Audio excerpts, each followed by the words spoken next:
idea of doing a Lone Gunmen spinoff had been suggested very early on. I always thought it was perfectly cast. They all had that kind of great visual take on who they were. We tell the stories others refuse to tell.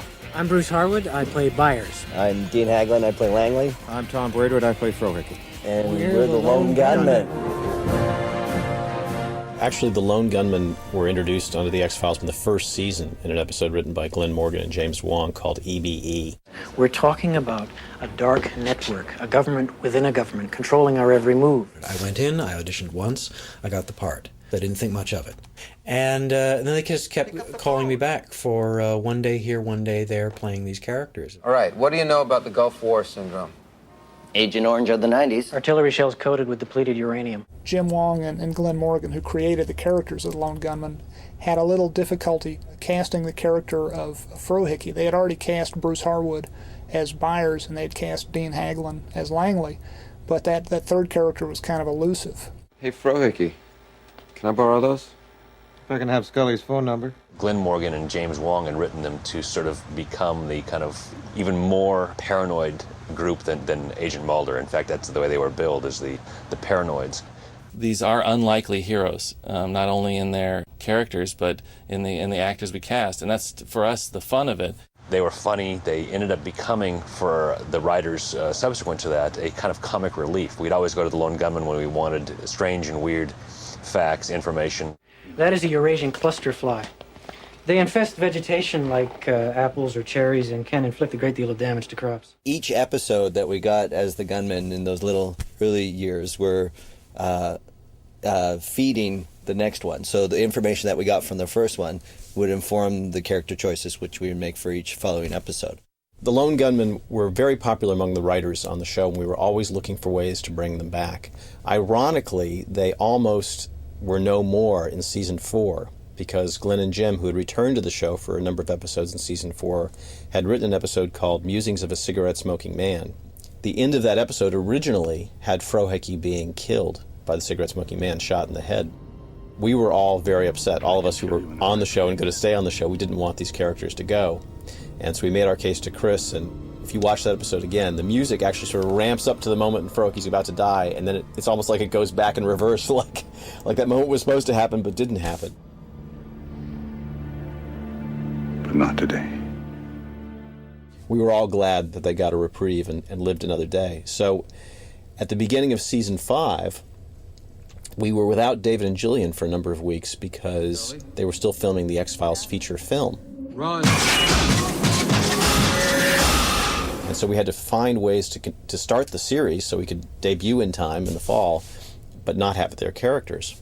So Vince Gilligan, my colleague, came up with the idea of doing a Lone Gunmen episode. You want a cha-cha? Anytime, any place. Both of you relax. Shut up, you narc. It's your fault we're here. The Lone Gunmen first appeared as cameo characters, and I always wanted to see more. We got our opportunity with an episode called Unusual Suspects. That was an episode that our 3 guys carried, and carried it admirably. Welcome to the dark side. Due to the success of that episode, we then did another episode, a comedic episode with the Lone Gunmen called Three of a Kind, set in Las Vegas. And I think that episode was such a success and a pleasure to write and watch that it really was the spark for the idea of doing a Lone Gunmen TV series. Frank Spotnitz, Vince Gilligan, and John Shiven came to me and said, we'd like to do a spin-off of the X-Files starring the Lone Gunmen, and it seemed like a perfect idea. You want to know why Joey Ramone's my hero? Because people like you never managed to grind him down. They never stole his spirit. He never gave in, never gave up, and never sold out. Right till his last breath. I'm not sure they got it until we actually pitched it, and we sat in the room with the Fox executives and pitched broad strokes of the pilot episode and the mystery of it. Because the 3 leading men aren't classical leading men, aren't the types of guys who normally drive network television series. And we all had a hard time kind of picturing what it would be. When we finally did this episode, Three of a Kind, at the end of season 6 of The X-Files, it became clear to us what this show could be. It could be Mission Impossible with 3 geeks. And we knew from the pilot that we needed someone else for them to play off against, and someone else who was going to help redefine the world of the Lone Gunmen as opposed to the world of the X-Files. And that became the character Zuleika Robinson played, Eva Del Harlow, which is an anagram for Lee Harvey Oswald. And we always looked at her as sort of a competitor who you would not know for the longest time whether she was good or bad, what side she was fighting on. All you knew is that she was thwarting the Lone Gunmen's attempts to get their stories. The first day that Zuleika and I met was the day that we were doing the episode when I was hanging on the wires and I end up upside down and she's dressed up as a guy and she kisses me. And she was so bashful about it all. She felt so badly that we didn't know one another and she had to kiss me while I was hanging upside down. I was the ugliest man I think I've ever seen in my entire life. They put the short wig on. I was like, hey, okay, I don't look so bad with short hair. And they put the mustache on. I'm just like, oh, I'm so ugly. And I went outside and was, playing around and asking the women if they'd go out with me. And they're all just standing there going, because I was just so weird looking. Are you sure that man with a beard was Eva Del Harlow? Trust me, no guy kisses like that. The shot where Frohike was dangling was actually kind of fun just because it was so comic. It was both a simple and a difficult shot. Wire work is an art in itself. It's not, you just can't stick actors in them and say, okay, now fly around the room, look like you know what you're doing. There are artists who do that, and double actors. And so the fact that he was able to stay in character, survive a day in the harness, which makes your mid area really sore, and then perform acrobatics that are actually fun and entertaining, he dove into that role as though he was made for it. Frohike, hang on tight. We did have a stunt double, but poor Tom had to be hanging in that thing an awful lot. And I don't remember if he got out of it and threw up or not, but I know we were all being, just judging by the look on his face, we were all being really careful not to stand under him after 2 or 3 takes. Shut it down! Hang on! Shut it down! Shut it down! ABC Recycling was an actual car reclamation thing, and it was filthy, it was wet, it was cold, the mud was about this deep, and it was toxic mud because it was full of rust and gasoline and who knows what. Come on, shut it down! Stop! It was fun. The director really wanted me to do it. They had a stunt double. I said I would do it, but I would only do it once. That if it didn't work, I wasn't going to do it twice. There was other safety concerns too, because there was metal in there. So what we had to do is we actually scraped out a square area about 6 to 8 feet square and about 9 inches deep, and cleared it off completely. And we put a base in there so that it couldn't be polluted by the other stuff. And then we filled it with a combination of peat moss and a special clay, and mixed it all up. So it was all very clean. I just went for it. I just sort of figured out the timing on it, and we went back and we did it in the first take. And I did the face plant in the mud. And I guess they were happy with it, because that's what ended up getting cut into the picture. This old friend, run and fall down face first, dig his face into the mud to make sure it's on there good, and then come up and then play as if it's not there. I can't say that I had to sort of cover my mouth laughing at the monitor, and applaud his commitment to doing it, and fearlessness also.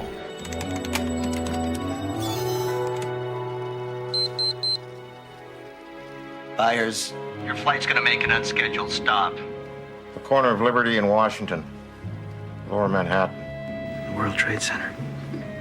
I'm going to crash the plane into the World Trade Center. We were trying to imagine, crimes that weren't paranormal, that would involve serving terrorism, in this case, government-sponsored terrorism. And so we came up with the idea of running an airliner into the World Trade Center in Manhattan. As a writer, and particularly on the X-Files, that's the kind of stuff you spend your day doing. You're supposed to imagine the unimaginable and the unthinkable. We want to set these characters up as heroes who are going to, unbeknownst to all of us, save the world.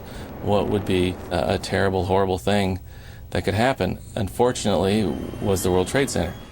I have to say, at the time, if it ever occurred to me, I imagined, well, of course the government has already thought about things like this. Of course there are systems in place to, if we can imagine it, we're just, Hollywood writers. There are people in the Defense Department in Washington, D.C. who are charged with defending our country who think about these things, and that there are things in place to defend us against it. And I remember that Matt Beck, who did our visual effects, flew to New York and was in a helicopter buzzing around the World Trade Center to get all the shots that were used as plates to to cut in with a CGI plane. In retrospect, it's it's a little bit painful to talk about, but I went there and we did a lot of flying around in the helicopter, and I kept doing pass after pass, flying at the building. We actually flew over it and quite close to it, and we got footage that was beautiful and in retrospect really poignant.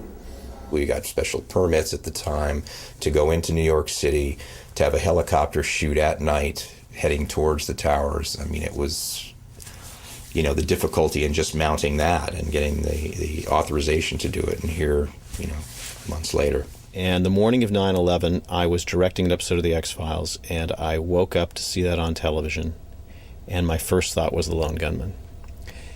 And of course, my first thought was, God, I hope, because I didn't know yet what had happened or why, but I hope this has nothing to do with what we did on television 6 months ago. I hope we aren't somehow guilty of inspiring this, or, it became clear within hours that, of course, we had nothing to do with it.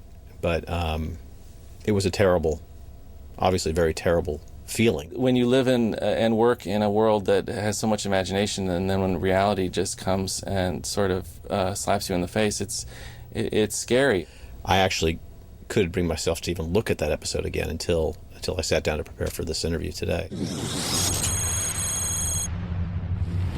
Oh, no way. Jimmy? I want to help.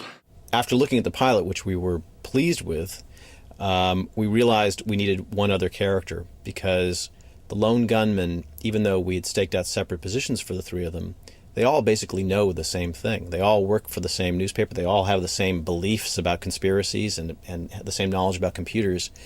And they needed somebody they could talk to. They could explain this stuff to, because the audience doesn't know all these things, and it's not obvious to the audience. And so we came up with a character who would not only serve that function, Stupid, stupid, stupid. but also stand in relief to them, because he would be a really classically good-looking guy, and could potentially serve as a love interest for Eva Del Harlow, which was unlikely for the three Lone Gunmen. These boys are out here because it's difficult, because people say it can't be done. They have courage. The Jimmy Bond character was the one that had the heart. He wasn't really smart, but he always saw the love and the heart and the emotional side that people had. I knew that I was going to be in the other episodes. A lot of the crew, they just thought I was a guest star. So people were coming up and they're saying, "Okay, bye. It was great. What a great job. That's a funny character too. It'd be nice to see you again." And then I came back. Monday Night Football. Better watch their butts. Love this game. I didn't know what people's reaction were going to be to this character that I'd been working on, because it is a little bit absurd. And I thought, wow, okay, let's film this, and I hope everybody, likes it.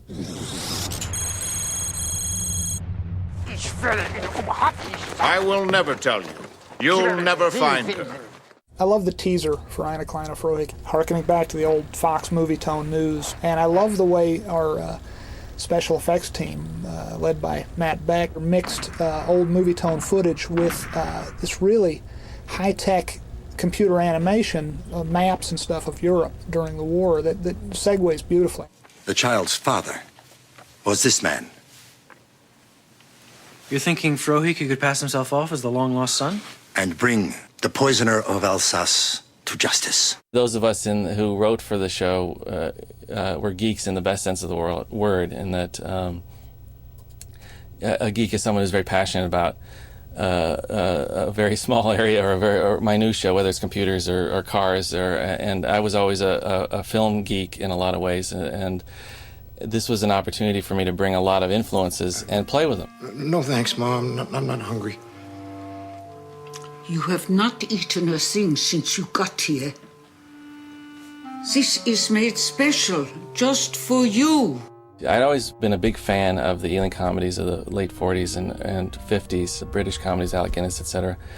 And once we started doing the Lone Gunmen series, it was something that I kept saying, I want to do the Lady Killers, I want to do the Lady Killers. Have you got a girl in there? Pardon me? For a lot of reasons. One, it's an undercover story. It's an undercover mission. And there's so much tension in that, and from that tension, so much comic possibilities in my mind.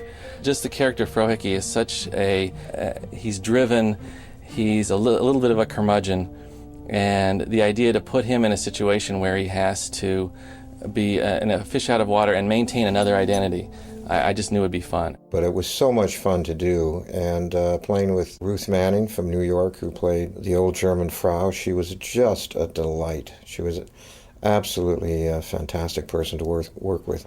Is that too hot for you? It's fine. Could I get a little privacy here? The idea was outrageous and foolish, and the whole idea of making me up to look like her son and all of that business. And the makeup girls had a lot of fun. The costume people had a lot of fun doing all the different costumes for me for it. It was a fun show. It was great. Another one of the ideas we had from the get-go about the Lone Gunmen was that we could have a lot more fun and be a lot looser in the tone of the show than the X-Files ever could be. And so that meant using a lot more source music. There was a music supervisor who found this most eclectic, bizarre, wonderful stuff. We turned to a music supervisor named Barclay Griggs, who would come up with dozens of possibilities for us of songs to use for these pieces. And so we had a great time inserting this music. And it was sort of an inspiration to me, because when I heard these pieces, it made me think, boy, and I knew that Chris Carter and company was going for this stuff. I knew I could really step out a bit, out on a limb and try all kinds of things. Chris is enormously interested in music and listens to everything and is always listening to new music. So he really welcomed the chance to do a show where you could use a lot more contemporary and new music. And actually, in the episode that he wrote by himself, 3 Men in a Smoking Diaper, he specified what all the tracks would be. He knew exactly what he wanted and wrote for those tracks. Sometimes Daddy feels ill-equipped to bond with Baby, and that's why we're here today. Gentlemen, keep those nipples high and proud! Chris created the X-Files, and he created that feeling of gloom and despair that we love so much from the X-Files. And the thing to know about Chris is really a funny guy in real life, and that episode is that other side to him that you don't see that much. A lot of bodily function jokes and whatnot, and that's the other side to Chris Carter. Melvin, you should be ashamed. How are we supposed to get any work done? How are we supposed to publish our paper and root out graft, corruption, corporate greed for our loyal readers if we're changing poopy diapers? What if this is some kind of government-bred, super-intelligent chimp? I'd heard whispers of this for years. The military wants the perfect undercover operative. Imagine what spies they would be. Total access. No one would suspect them. I had the idea for intelligent animals created by the CIA or the Department of Defense a long time before this, and I was thinking of a straight thriller. No one would even know it was murder. It's brilliant. Except for one small detail. You can create an intelligent animal, but you can't be assured of his politics. I always say that you can tell chimps are smarter than actors, because the monkey would get it right on the first take and then he'd be bored, and he could never understand why he had to do it over again. So you'd see that, say, do this, and he'd do it, and he'd do it once, but no, we'd have to take it again for some reason, and then he'd start thinking of other things to do. And they'd have to work his trainers had to work really hard to get him back to do whatever it was he was supposed to be doing. And when they were supposed to be typing on the computer, they would actually just use their strong fingers to pick off all the keys and eat them. So they basically just ate our really great laptops. Working with chimpanzees is not easy. So we had a very hard time executing that show. Remember, there's one shot where they wanted to film all the chimps. They're all sitting together drawing. So I said, let me sit down with the chimps. And it kind of reflects my character, very similar to the chimps. And I was drawing with crayons, and this chimpanzee reached over and he'd take the crayon from me. So I pick up another one, and he was like a little kid. Every color that I drew with, he wanted, and he would take it away from me. Chimpanzees, by nature, don't work well in cold weather. They're not cold weather animals. I mean, that episode focused mainly and was driven by these chimpanzees. I remember receiving a call saying the chimpanzees won't work, they won't come out. There's one scene toward the end on the bridge when they're going to make the switch. The chimp is going to go back to his Air Force doctor. But it was, I hear, bitterly cold, and chimps do not like the cold. And yes, there were special accommodations made for the chimps. Ladies and gentlemen, let's get ready Hey, hold it 1 minute. I object. Man, I'm Adam is one of the craziest hours of TV ever, and I'm so glad we got to somehow get it past the censors. I like right in the opening scene. There's a shot of Steven sitting on the toilet, so you know you're in for quality television when you you turn on your television and there's a man sitting on the toilet. I was like, well, it doesn't get any better than this. The humor in that episode is so evil and nasty and just deliciously, bad taste. I pitched this idea about a man being reprogrammed he's a bad guy. He's troubled, and is it right for society to change a person to make society safer, or do you let the misfits run wild? It was a takeoff on Clockwork Orange, sort of, somebody who was being reprogrammed. It became this very interesting thing about him arriving back at this house where he thinks he lives, and the original owner coming in right behind him, and it becomes a very funny situation. What are you doing with your hand?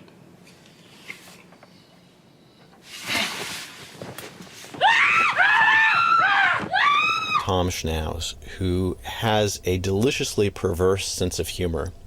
And if we were worried about Frohicke's reaction to Eine kleine Frohicke, in which he had to wear lederhosen and be bathed by an old woman, we were especially worried about his reaction to Madam I'm Adam, where Stephen Tobolowsky, who is hilarious, keeps flashing to a midget wrestler whenever he sees Frohicke.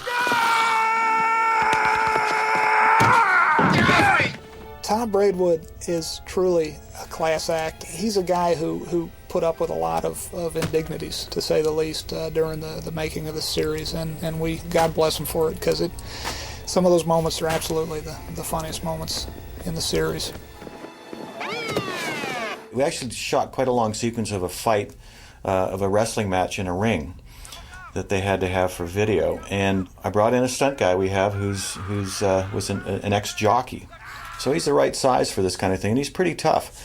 And he went in there with this guy who's actually done some professional wrestling, and the guy didn't know how to pull a punch, and he was just hammering the living heck out of this poor stunt guy, right? I mean, we would do a shot, and then we'd talk about it a bit, and our stunt guy come back and he'd go, "This guy's killing me. He's really killing me." I'd go talk to the wrestler again, and they'd go back and he'd hammer the heck out of me, and he was just wailing on him and kicking him and jumping on him, and you couldn't get him to back away. It was the toughest day I think that stunt guy ever had.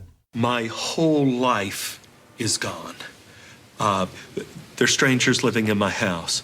Lois, my wife, I don't know where she is now. Neighbors, they don't know who I am anymore. He's just a fantastic, funny actor, and he was just the best casting for the role. I mean, I couldn't imagine a better choice. Proof of alien contact. Take a look at this. I found this in every crevice of my body, all over, everywhere. I got a local hairstyling company who made us 2,000 gallons of blue gel. It had nothing else in it. It was just a blue gel, a clear blue gel. And we had to pump it in these big tanks. Well, we pumped it in on the weekend, and the director, Brian Spicer, came over on Saturday morning and said, I can't see anything. You got to change it. So we worked all weekend. We got this big, huge pumper truck, and we had to suck it all out, except one tank, and we filled it with blue water because he really wanted to be able to see the people in it. And what we didn't know is when you got like 200 gallons of this stuff, you couldn't see anything in the tank. So we just changed it all. The only time we used the actual gel was when we saw him climbing into it and going into the bottom, but the rest of it was just water. I guess this looks bad. We found a house that they were going to tear down that we could actually cut the front off of. So that house was about to be demolished, and the locations guy found it perfectly so that we could just shear off the whole front and it comes down. We only had one take to do that, of course, as you can well imagine.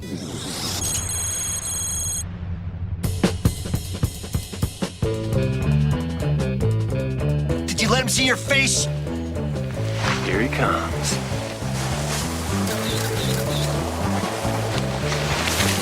Whoa. What's he doing? Diagnosis Jimmy, as in Diagnosis Murder. It didn't hurt that it was going to save us some money. It had some very clear James Bondian elements in the ski chase. We also were looking for a way to give Steve Snedden more of a showcase episode, one that would really feature him. He didn't see me. It must be something else.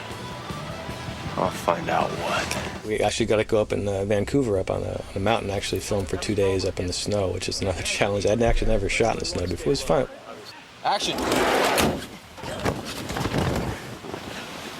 Any of that work for you? They shot the skiing scenes up in Whistler, up north of Vancouver.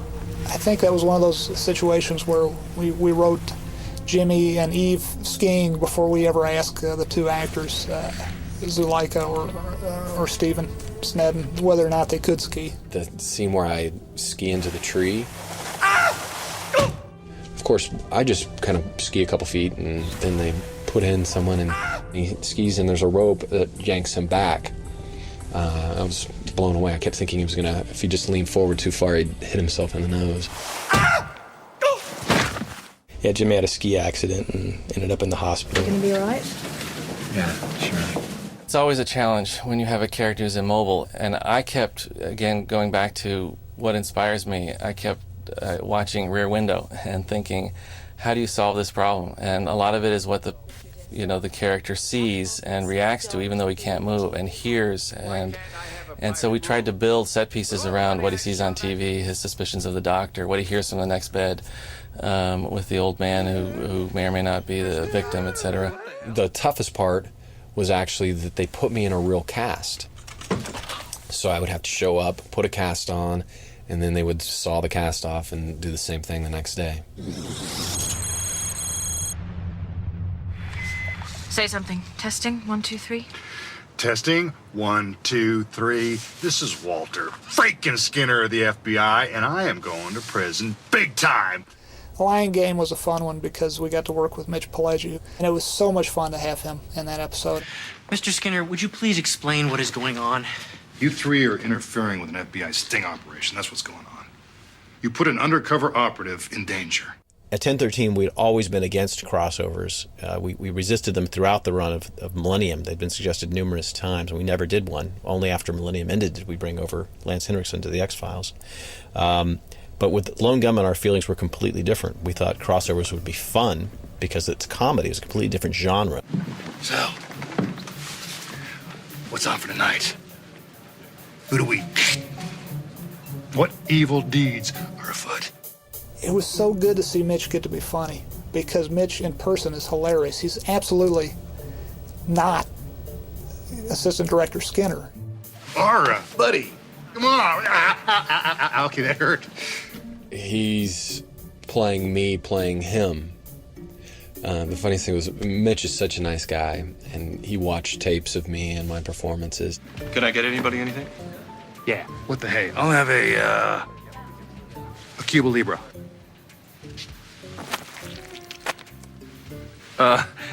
Pretty cool, huh?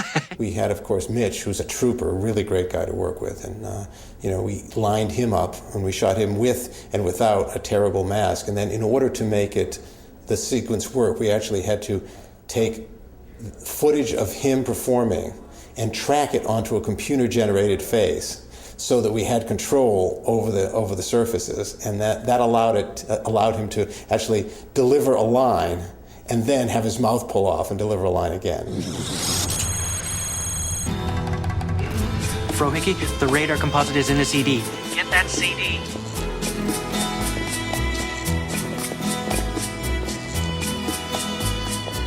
I had this idea about them going undercover and something to do with dance, and I seem to remember pitching it being in a disco, and luckily Frank Spotnitz said tango.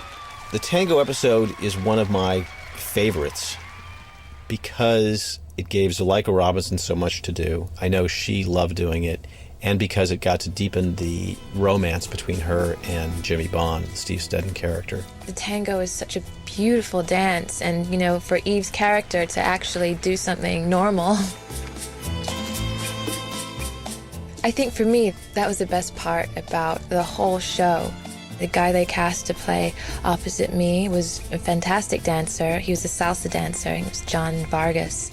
It was very challenging because we really didn't have that much time at all to learn this dance. Had to learn how to do an Elvis impersonation pretty quick. Then I had to learn how to tango dance 2 or 3 lessons. Luckily, I had a great partner, great people teaching, and out of necessity, you learn.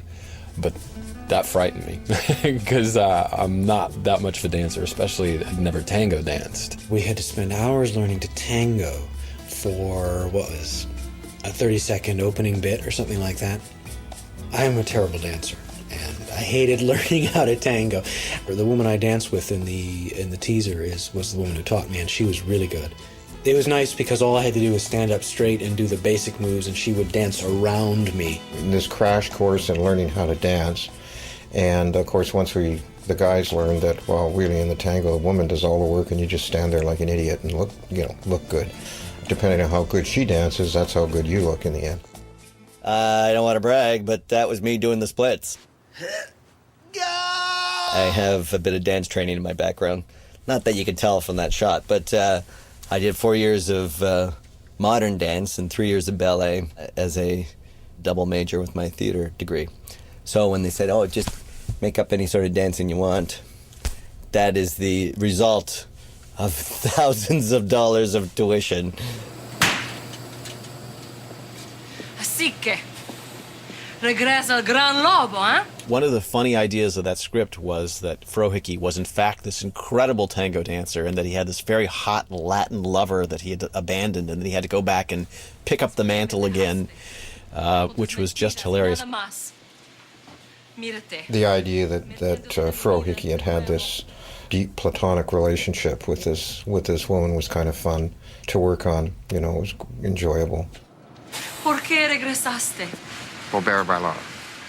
It just thematically was just the perfect choice for an episode, because it's all about loneliness and isolation, and so many of these characters, Eve and the gunmen themselves, they're lonely characters. It's ultimately why the episode is so sad in the end, is Eve and Santavo's two lonely characters sort of make a connection, but Eve is doing it to get to another end, but she ultimately has romantic feelings for Santavos, and so that's what makes it really sad in the end when he takes a knife in the back for her. Brian Spicer, who was our linchpin director, producer-director, who directed most of the Lone Gunmen episodes. I mean, every time we do one of these things, he'd outdo himself. But that one in particular, the whole tango contest sequence at the end, I think he had like half a day to shoot. And we only have 7 days of prep and 8 days of shoot.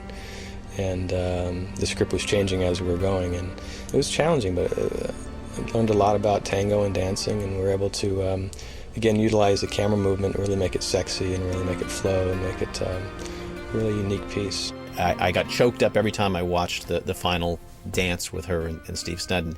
I actually lost an argument about that, because originally it was scripted that he gets to dance with her at the end, and she's heartbroken about what's happened. And they dance, and it's a nice moment, and then he stumbles, ever the klutz. And I was insistent that we had to preserve that stumble, and they didn't want to shoot it. They really wanted to preserve the niceness of that moment, but they shot it for me, and I saw both of them, and I realized that they were right. As Jimmy Bond, there was a lot of jealousy about Eve falling for someone else, and then the tragedy at the end. But it was a great episode, and I felt like we were really getting into our groove. We were really figuring out, what we wanted to do and how we wanted to continue the show and approach things.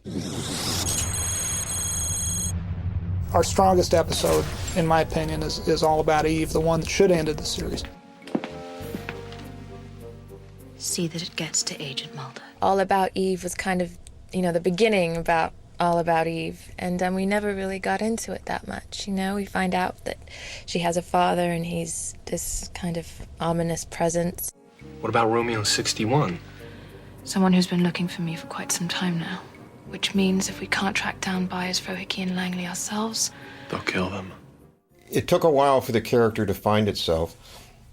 At first she was simply just a nemesis, and a very pretty nemesis, which was a counterpoint to us, rough and tumble guys. But then she grew and became an interesting character. Hey, I'm not the hardware guy. Tell us everything. idea. They made these little appliances, and it's basically just thin rubber around here with little nodes to attach the fishing line stuff with.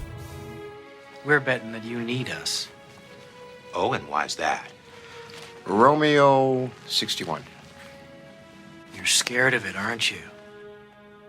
The Lone Gunmen were still growing when the show was canceled. They were becoming more and more defined. I think we all felt like we found our groove and that the show was really working. The ratings were acceptable and good, and as good as X-Files in the early days. We wanted to give the Lone Gunmen a big finish, and we knew that we'd sort of let down our fans by ending the Lone Gunmen series with a to be continued. And there was a tremendous battle royal with the studio about bringing the Lone Gunmen back at all. And then what we attempted to do was blend them into the fabric of the X-Files at that point, which was not easy. It was the last season, it was the 9th season of X-Files. They wanted to finish everything off, and they wanted to close that loophole. So they did an episode called Jump the Shark, where they kind of tied up the loose threads of the Lone Gunmen series in an X-File sort of way. They brought back Morris Fletcher to kind of tie it all in, and Zuleika and Steven, and sort of wrote an end to the series. The decision to kill them off was made because we didn't want to dishonor them with sort of a tepid ending. We knew it would be their last appearance in the series. We didn't know if there'd be any life for the X-Files beyond that season. And so we wanted to give them a really proper hero's exit. And so that's why we decided to kill them. I felt like it would be the ultimate tribute to these unsung heroes, in that if these guys really are the guys who are saving the world, then and they're willing to sacrifice themselves for it, there's nothing more heroic than that. Guys.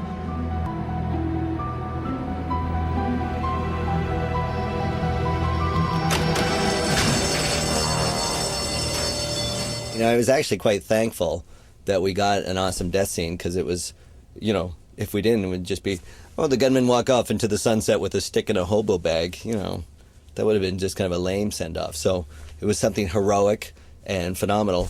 But as you know, in science fiction, no one's ever dead. I mean, level 5 quarantine coffins are supposed to be fitted to the person. All the coffins are the same size. One of the gunmen is shorter than the others. Huh? Saying maybe our bodies aren't in those things. With the purest of intentions, we wanted these guys to go out on a high note. We wanted them to be recognized as heroes, and that ending with them being buried in Arlington, you know, heroes, national heroes, was a high point, but very bittersweet as well. I think it was the right thing to do. We did address tying up some loose ends in the final X-Files episode. Why risk your lives? Because I need to know the truth. You already know the truth. We've been very blessed, both with the X-Files and with Lone Gunmen, to have very loyal, smart, supportive fans. And the fans of Lone Gunmen have been particularly vocal and active and loved these characters and supported the show when it was on. And we're right there with them. You know, we would have loved to have brought it back, and still would if there was some way to do it. When we started, it was like a day player We were thing. day players, and what did we get? 9 years and a spin-off. Yeah. We're the luckiest day players around. Waiting for that next day player role. We are a bit of a fairy tale come true. Yeah. Well, including the And it's been fun. prince and everything. Yeah. It's been fun. Yeah, fun. That's the word. So that's it. Thank you.